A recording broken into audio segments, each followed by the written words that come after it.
दोस्तों,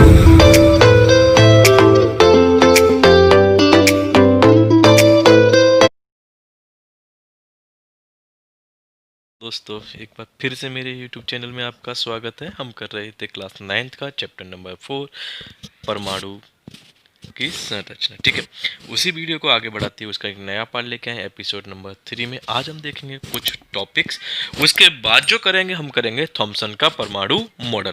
ठीक है, आज हम देखने जा रहे हैं कि परमाणु उदासीन कैसे होता है। ठीक है, कोई भी परमाणु है वो उदासीन अवस्था में क्यों रहता है। तो देखिए, उसका सीधा सिद्धांत है कि सामान्यतः सभी परमाणु उदासीन होते हैं। देखो, होते क्यों है कि अगर मान लो कोई परमाणु है, सपोज करो आपके पास, मैंने यहाँ पे ऑक्सीजन लिया, तो ऑक्सीजन के अंदर दो लोग होते हैं। ठीक है, एक कौन है, प्रोटॉन है, एक कौन है, न्यूट्रॉन है। ओके, सो न्यूट्रॉन, सॉरी ई लिया मैंने बेटा यहाँ पे। ओके, अब ये इसके अंदर एक तीसरा भी तो एलिमेंट है जो हमारा कौन है, न्यूट्रॉन है। न्यूट्रॉन का उदासीन है तो उससे तो हमें कोई मतलब है ही नहीं। तो अब किसी भी परमाणु के अंदर जो प्रोटॉन और न्यूट्रॉन क्या होते हैं, समान होते हैं। क्लियर, बात समझ में आई, वो क्या होंगे, समान। ठीक है, तो आपको ये भी पता था कि मैंने जो न्यूट्रॉन को हमने क्या लिया था, न्यूट्रॉन को हम पॉजिटिव चार्जेस से लेते हैं, मतलब धनावेश से लेते हैं, और इलेक्ट्रॉनों किसे लेते हैं, माइनस से लेते हैं। क्लियर, तो अब जब ये माइनस और प्लस, ठीक है, तो जैसे ऑक्सीजन के अंदर 8 प्रोटॉन है तो 8 प्लस हो गए, और 8 ही आपके इलेक्ट्रॉन है। तो यहां पे देखो कुल क्या हुआ आपका, प्लस के 8 और माइनस के 8 दोनों कट गए, तो क्या है आपके पास, 0। ओके, बात समझ में आई? अर्थात कोई भी परमाणु, ठीक है, कैसा होगा, उदासीन अवस्था में होगा। लेकिन याद रखना, अगर वो आयन में बन जाएगा तो उदासीन अवस्था में नहीं है, क्योंकि उस समय से उससे कोई इलेक्ट्रॉन बाहर चला जाएगा तो फिर उदासीन अवस्था में नहीं है। क्लियर, तो देखिए, सामान्यतः सभी परमाणु उदासीन होते हैं क्योंकि किसी परमाणु में धनायन, मतलब प्रोटॉनों की संख्या, या धनायन की संख्या, या ऋणायन इलेक्ट्रॉन की संख्या क्या होती है, के बराबर होते हैं। अभी तो फिर से एक बात समझ लो कि जैसे मैंने अभी आपको बताया, यहाँ पे कोई और एग्जांपल ले लेते हैं। सपोज लेके मैग्नीशियम ले लिया मैंने। ओके, तो मैग्नीशियम के अंदर जो प्रोटॉन है और इलेक्ट्रॉन है, ठीक है, तो मैग्नीशियम के अंदर जो प्रोटॉन है वो 12 है, और इलेक्ट्रॉन भी कितने, 12। अब देखो, पॉजिटिव नेगेटिव कट गया तो ये क्या हुआ, 0।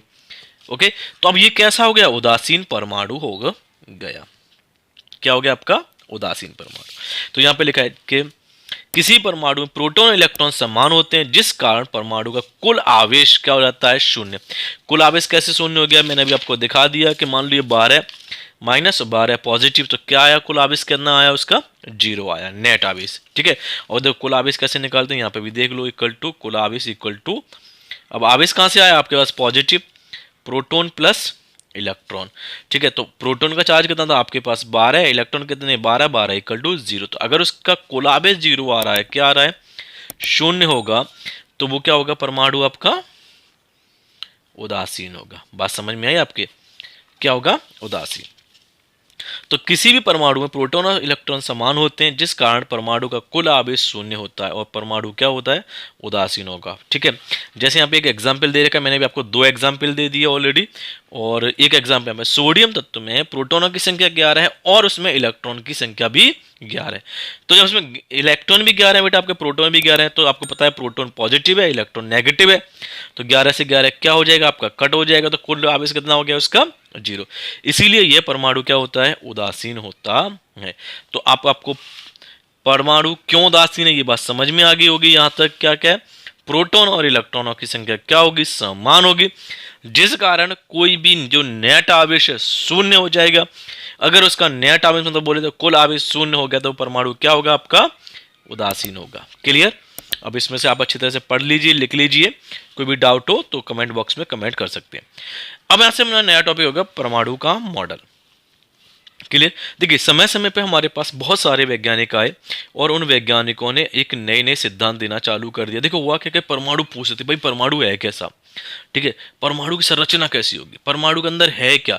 तो परमाणु के अंदर हमें मालूम पड़ गया था इलेक्ट्रॉन प्रोटॉन न्यूट्रॉन है, ठीक है, लेकिन परमाणु बनता कैसे, मतलब होगा कैसा, लोग सोचने में आए होंगे परमाणु की संरचना आकार कैसा है, गोल है, चपटा है, या फिर त्रिभुज है, या फिर वर्गाकार है, कैसा है।